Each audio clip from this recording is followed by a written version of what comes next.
اعوذ باللہ من الشیطان الرجیم بسم اللہ الرحمن الرحیم هل انبئکم علی من تنزل الشیاطین، کیا میں تمہیں بتاؤں شیطان کس پر اترتے ہیں؟ تنزل علی کل افاک اثیم، وہ اترتے ہیں ہر جھوٹے گناہ گار پر۔ یلقون السمع واکثرهم کاذبون، وہ پروپیگنڈا کرتے ہیں اور اکثر ان کے جھوٹے ہوتے ہیں۔ والشعراء يتبعهم الغاوون، اور شاعر تو ان کی پیروی صرف بھٹکے ہوئے لوگ کرتے ہیں۔ الم تر انہم فی کل وادی یہیمون، کیا آپ نے نہیں دیکھا کہ وہ خیالات کی ہر وادی میں بھٹکتے ہیں۔ وانہم یقولون ما لا یفعلون، اور بے شک وہ ایسا کہتے ہیں جو کر نہیں سکتے ہیں۔ الا الذین آمنوا وعملوا الصالحات وذكروا الله كثيرا وانتصروا من بعد ما ظلموا وسيعلم الذين ظلموا أي منقلب ينقلبون، سوائے ان لوگوں کے جو ایمان لائے اور انہوں نے اعمال صالحہ کیے اور یاد کیا اللہ کو بہت زیادہ اور اپنے اوپر ہوئے ظلم کا بدلہ لے لیتے ہیں، اور ظالم جلد ہی جان جائیں گے کہ وہ کون سی پلٹ میں پلٹے جائیں گے، اور ظالم جلد ہی جان جائیں گے کہ وہ کون سی پلٹ میں پلٹے جائیں گے۔ برادران بہمشی رگان، السلام علیکم ورحمۃ اللہ۔ سورۃ الشعراء کی یہ آخری آیات ہیں۔ اس میں اللہ تبارک و تعالی نے نہایت خوبصورت انداز سے اس مضمون کو بیان فرمایا ہے جو پوری سورت میں آپ سنتے آئے ہیں، یعنی قرآن کریم اللہ کا کلام ہے، اور یعنی محمد صلی اللہ علیہ وسلم اللہ کے رسول ہیں، اس بات پر یقین کرو۔ مشرکین اور مخالفین حضور اکرم صلی اللہ تعالی علیہ وسلم کے خلاف پروپیگنڈا کرتے تھے اور کہتے تھے ان پر جو وحی آتی ہے وہ شیطان ہے جو وحی لاتا ہے، جیسا کہ گزشتہ درس میں آپ نے سنا کہ انہوں نے اس چیز کا بیان کیا تھا وَمَا تَنَزَّلَتْ بِهِ الشَّيَاطِينُ، اور اللہ نے فرمایا تھا کہ قرآن کو شیطان لے کر نہیں اترتا ہے۔ اب اس کی تفصیل بتائی جا رہی ہے اور کہا جا رہا ہے کہ آؤ میں تمہیں بتاؤں کہ شیطان کس پر اترتا ہے۔ شیطان تو وہ ہوتا ہے جو شیطانی خیالات سکھاتا ہے، جھوٹا گناہ گار اور جھوٹا پروپیگنڈا کرنے والا شیطان ہوتا ہے، جو لوگوں کو جھوٹ بولنا سکھائے، گناہ اور پاپ کرنے کی ترغیب دے اور اپنے مخالفین کے خلاف جھوٹا پروپیگنڈا کرے یا کروائے، بس وہی شیطان ہوتا ہے۔ اور تم دیکھ سکتے ہو کہ قرآن کریم اللہ کی وہ کتاب ہے جس میں نہ جھوٹ ہے، نہ گناہ کی تعلیم و ترغیب ہے، اور نہ ہی قرآن کسی قوم اور مذہب کے خلاف کوئی پروپیگنڈا کرتا ہے۔ لہذا معلوم ہو گیا کہ قرآن کسی شیطان کا کلام نہیں بلکہ اس سچے خدا کا کلام ہے جس نے پوری کائنات کو پیدا کیا ہے اور جو تمام انسانوں کو اپنی مخلوق سمجھ کر ان سے ایسی ہی محبت کرتا ہے جو یکساں ہے۔ اور وہ لوگ یہ بھی کہتے تھے کہ محمد صلی اللہ علیہ وسلم تو بس ایک شاعر ہیں، تو فرمایا گیا کہ یہ بات بھی غلط ہے، کیونکہ شاعر کیسے ہوتے ہیں یہ دنیا جانتی ہے اور تمہیں بھی جاننا چاہیے کہ شاعروں کے اخلاق، عادات، ان کے خیالات کی ناپختگی واضح ہوتی ہے۔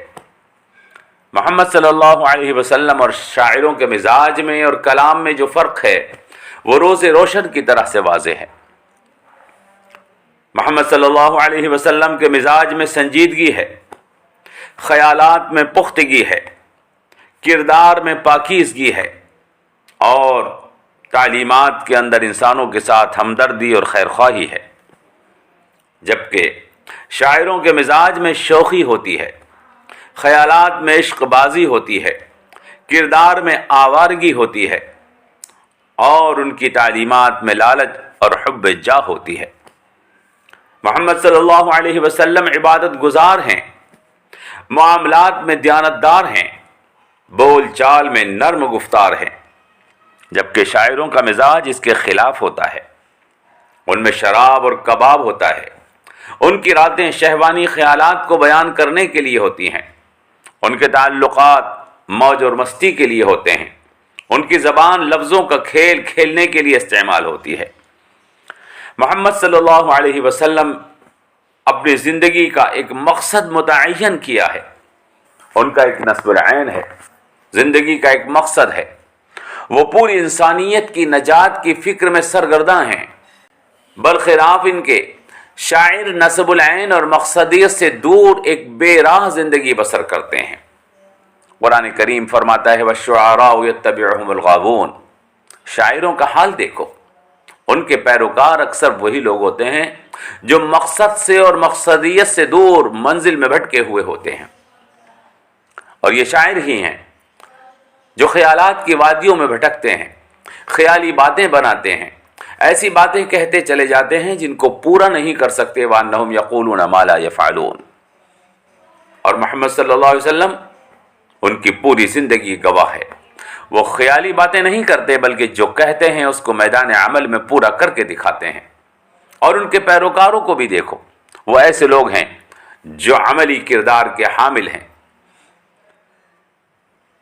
جو شخص یہ کہتا ہے کہ محمد صلی اللہ علیہ وسلم شاعر ہیں، وہ نہ تو شاعروں کو جانتا ہے اور نہ محمد صلی اللہ علیہ وسلم کی زندگی کے بارے میں اس کو کچھ معلوم ہے۔ شاعروں کا کیا حال ہے؟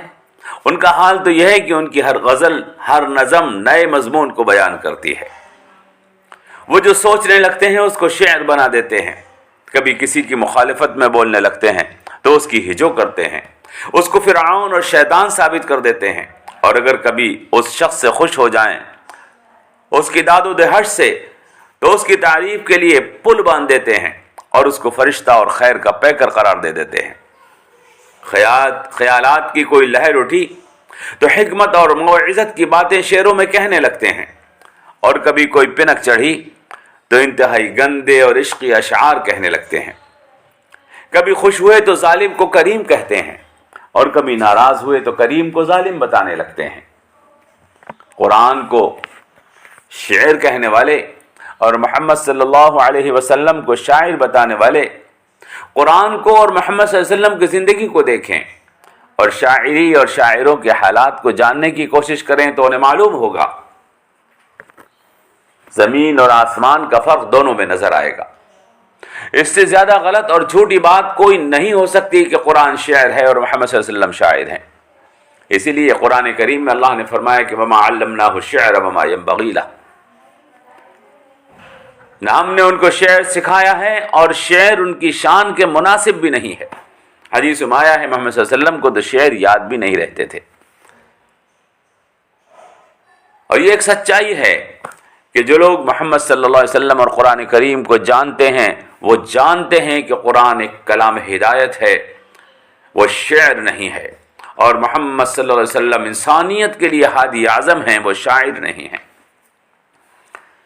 شاعری میں شہوانیت ہوتی ہے، عشق بازی ہوتی ہے، جام و کباب کا تذکرہ ہوتا ہے، منافرت اور جنگ و جدال ہوتی ہے، فخر و غرور ہوتا ہے، جھوٹ اور مبالغہ ہوتا ہے، بہتان اور الزام تراشی ہوتی ہے، ہجو اور بیجا تعریف ہوتی ہے، تان اور الزام تراشیاں ہوتی ہیں، مشرکانہ خیالات اور فاسد نظریات ہوتے ہیں، اور نہ جانے کیا کیا ہوتا ہے۔ اور قرآن کریم میں توحید ہے، پاکیزگی ہے، عشق الہی ہے، کردار کی پاکیزگی ہے، انسانوں سے محبت اور ہمدردی ہے، عاجزی اور تواضع کی تعلیم ہے، سچ اور صداقت ہے، حق پرستی اور صبر کی تلقین ہے، برات اور طہارت ہے، کسی کی مذمت اور کسی کی تعریف میں مبالغہ نہیں، کسی پر طعن اور الزام تراشی نہیں، عقیدہ آخرت ہے، زندگی کی مقصدیت کا بیان ہے۔ اور جو قرآن کا حکم ہے وہی محمد صلی اللہ علیہ وسلم کا عمل ہے۔ دونوں میں بڑا فرق ہے اور دونوں کے انداز میں کمال کا فاصلہ ہے۔ اس لیے اللہ تبارک و تعالی نے فرمایا وَالشُّعَرَاءُ يَتَّبِعُهُمُ الْغَاوُونَ، اور شاعر وہ تو ان کی پیروی تو بیکار لوگ اور بہکے ہوئے لوگ کرتے ہیں۔ أَلَمْ تَرَ أَنَّهُمْ فِي كُلِّ وَادٍ يَهِيمُونَ، کیا تم دیکھتے ہو کہ وہ تو وادیوں کے خیالات میں بھٹکتے رہتے ہیں۔ وَأَنَّهُمْ يَقُولُونَ مَا لَا يَفْعَلُونَ، اور وہ اس بات کو کہہ دیتے ہیں کہ جس کو کر نہیں سکتے ہیں۔ لیکن کوئی یہ نہ سمجھے کہ قرآن یہاں شاعروں کی مذمت بیان کر رہا ہے۔ قرآن ایک حقیقت بیان کر رہا ہے، جو سچائی ہے اس کو پیش کر رہا ہے۔ یہ ایک ایسی سچائی ہے جس کا کوئی انکار نہیں کر سکتا، حتیٰ کہ کوئی شاعر بھی نہیں کہہ سکتا کہ یہ بات غلط ہے۔ چنانچہ ایسے شاعر جو اس طرح کے کردار کے حامل نہیں، قرآن ان کا بھی بیان کرتا ہے اور فرماتا ہے کہ وہ ان سے مختلف ہوتے ہیں۔ اگر شاعروں میں ایمان ہو، عمل صالح ہو، اللہ کا ذکر کرنے کی صفت ہو، اور جو ظلم ان پر کیا جائے اس کے خلاف بولنے کی ہمت اور جرت ہو، تو پھر شاعر ایسے نہیں ہوتے۔ اگر یہ چار صفات شاعر میں موجود ہیں، ایمان، عمل صالح، اللہ کا ذکر اور ظلم کے خلاف بدلہ لینے کی طاقت، تو قرآن نے فرمایا کہ وہ اس سے مستثنا ہے۔ وہ شاعر ایسے نہیں ہوتے جن کا ذکر اوپر کیا گیا، وہ شاعر ایسے ہوتے ہیں جو ان صفات کے حامل نہیں ہوتے، بلکہ وہ شاعر جو اس کردار کے حامل ہوتے ہیں، جو کردار قرآن انسانوں میں پیدا کرنا چاہتا ہے، ان کے اندر یہ چار صفات ہوتی ہیں۔ اسی لیے نبی کریم صلی اللہ تعالی علیہ وسلم نے ارشاد فرمایا کہ وَإِنَّ مِنَ الشِّعْرِ لَحِکْمَةٌ، بعض شعروں میں حکمت ہوتی ہے، اور حکمت کا مطلب ہے سچائی اور حق بات۔ چنانچہ احادیث میں آیات ہے کہ حضرت حسان ابن ثابت، جن کو مداح رسول کہا جاتا ہے، ان سے اللہ کے رسول صلی اللہ تعالی علیہ وسلم نے حکم دے کر فرمایا کہ یا حسان، ان کافروں کا شعر سے مقابلہ کرو، جبرائیل تمہارے ساتھ ہیں، وجبرائیل معک۔ حسان، ان کافروں کا شعر سے مقابلہ کرو، جبرائیل تمہارے ساتھ ہیں۔ ایک مرتبہ حضور اکرم صلی اللہ علیہ وسلم نے ارشاد فرمایا کہ ان المؤمن یجاہد بسیفہ وبلسانہ، مومن اپنی تلوار سے اور اپنی زبان سے جہاد کرتا ہے۔ چنانچہ احادیث سے ثابت ہے کہ بعض مرتبہ حضور اکرم صلی اللہ تعالی علیہ وسلم اشعار سنا کرتے تھے۔ عمرو بن شریک کی روایت ہے، حضور اکرم صلی اللہ تعالی علیہ وسلم نے ان کے باپ سے 100 شعر سنے۔ بخاری میں روایت ہے کہ حضرت عائشہ شعر کہا کرتی تھی۔ حضرت خنسہ تو عرب کی مشہور شاعرہ تھی۔ امام طبری نے روایت کیا ہے کہ صحابہ اور تابعین کی ایک جماعت شعر کہتی تھی اور اشعار سنتی بھی تھی۔ دوسری اور روایات میں بھی شعر و شاعری کی اجازت، تعریف اور توصیف بیان کی گئی ہے، مگر انہی شرائط کے ساتھ کہ شاعر اگر صاحب ایمان ہو، صالح اعمال کا کرنے والا ہو، اللہ کا ذکر کثرت سے کرتا ہو، اور ظلم کے مقابلے پر مضبوطی کے ساتھ جواب دینے کی طاقت اور ہمت رکھتا ہو، تو شاعری ایک پسندیدہ عمل ہے۔ اور اگر شاعر کفر بکتا ہو، بد کردار ہو، اللہ کے ذکر سے غافل ہو، اور ظلم کا مقابلہ کرنے کی ہمت اور جرت اس کے اندر موجود نہ ہو، تو وہ شاعری قابل مذمت ہے۔ پھر اللہ فرماتا ہے، ظالم لوگ کان کھول کر سن لیں، ان قریب ان کو معلوم ہو جائے گا کہ اختلاف زمانہ میں کوئی نہ کوئی انقلاب ایسا آئے گا کہ ظلم کا خاتمہ کر دیا جائے گا۔ وَسَيَعْلَمُ الَّذِينَ ظَلَمُوا أَيَّ مُنْقَلَبٍ يَنْقَلِبُونَ، اور ان قریب یہ ظلم کرنے والے جان لیں گے کہ کون سی پلٹ پر وہ پلٹائے جاتے ہیں۔ مطلب یہ ہے کہ جو لوگ محمد صلی اللہ علیہ وسلم پر جادوگر، کاہن یا شاعر ہونے کا الزام لگا رہے ہیں، وہ کان کھول کر سن لیں۔ بہت جلد یہ بات وہ جان لیں گے کہ محمد صلی اللہ علیہ وسلم نہ جادوگر ہیں، نہ کاہن ہیں، نہ شاعر ہیں۔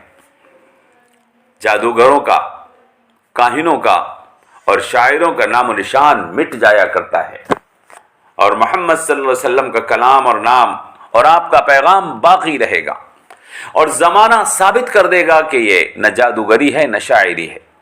چنانچہ 1500 سال گزر جانے کے باوجود بھی قرآن پورے جاہ و جلال کے ساتھ دنیا کے سامنے موجود ہے، اور دنیا کو ہدایت کی راہ دکھا رہا ہے۔ وَسَيَعْلَمُ الَّذِينَ ظَلَمُوا أَيَّ مُنْقَلَبٍ يَنْقَلِبُونَ، اور ان قریب یہ ظالم جان جائیں گے کہ کون سی پلٹ میں یہ پلٹائے جاتے ہیں۔ اللہ سے دعا کیجئے اللہ تبارک و تعالی ہمیں قرآن کی عظمت اور حق گوئی کو سمجھنے کی توفیق عطا فرمائے۔ قرآن کلام ہدایت ہے، قرآن کلام شجاعت ہے،